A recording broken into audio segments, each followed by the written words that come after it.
Okay, so nationally, there's been an ongoing shortage of Adderall, a medication used to treat people with ADHD or attention deficit hyperactivity disorder.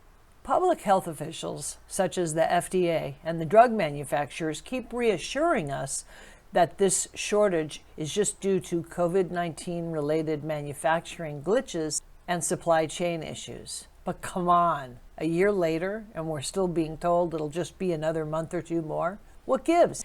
Welcome to the Radioactive Patient, a music, art, and mental health mashup. So, about this Adderall shortage. This has been going on way too long, especially when you think about all the different people who are suffering as a result of it. It's not just patients. It's the doctors of patients who are getting phone calls day and night from parents of patients who are panicked that their kids can't study in school, adults who are dependent on ADHD medication from everything from doing their job to driving a car. I mean, there are people who truly need this medication and they can't get it. And then you have the pharmacists who are doing their best to take care of their clients one prescription at a time that they can't fill. So what is going on? Telehealth. Because of telehealth, and some new companies, Talkiatry, Cerebral Incorporated, and Done, there have been quite a few more prescriptions for Adderall written than there have been in the past. I mean, let's face it, the telehealth tech startups, they just busted it out wide open.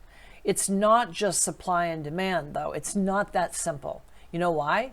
Because the federal government's involved. That's why. What many people don't know is that the DEA and the FDA have strict limits on the amount of Adderall, Ritalin, Vyvanse, all those medications that can be produced. Now, the strategy or the thinking there was that if less of this medication is produced, less of it will be diverted and find its way to the black market. And even though there's all these new prescriptions for Adderall, when it comes to making more to accommodate the increased demand, our federal government, they will not budge, not an inch. Our government and their bass-ackward approach to the war on drugs.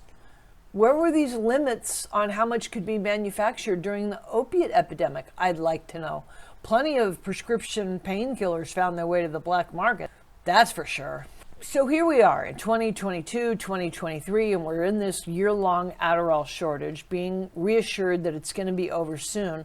What can we do? Well, one thing we can do is we can perhaps talk to our doctor and change the prescription of medication that we're on. That means being open to change, which is uncomfortable sometimes, but there's quite a few drugs that treat ADHD. They all work differently. Gosh, for all I know, you might try a new one and have it work better for you than the one that you can't get at the pharmacy.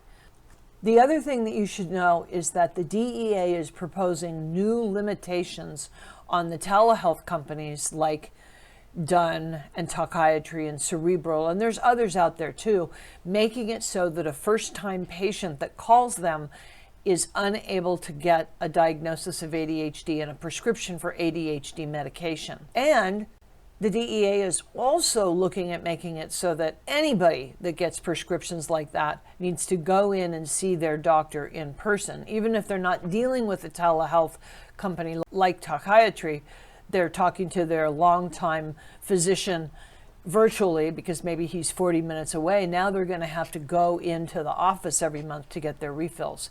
If you want to look at that proposed legislation, I'll put it in the About section. Oh, and there's something else that I've done that you might want to do. Write letters. Write a letter to the DEA telling them that maybe they should, lift the restrictions on how much Adderall and Adderall XR can be produced. Let the FDA know that you don't agree with what they're doing. You'd be surprised when you write letters to our government agencies that are paid for by our tax dollars, they do their best to be accountable. I've got an entire 3-ring notebook of letters that the FDA, the CDC, or whoever has written back to me explaining why they're doing the things they're doing, and if I still have a beef, who else I might contact. Well, that's it for this edition of the Radioactive Patient. If anything I've said has been helpful or reassuring, please take the time to make a comment in the replies section. I live to read your comments. This station is small, and I have time to read this station is still small enough that I have the time to read everything you guys write and respond to it. And until next time around, take care of yourself. Don't go far. Deal? Deal.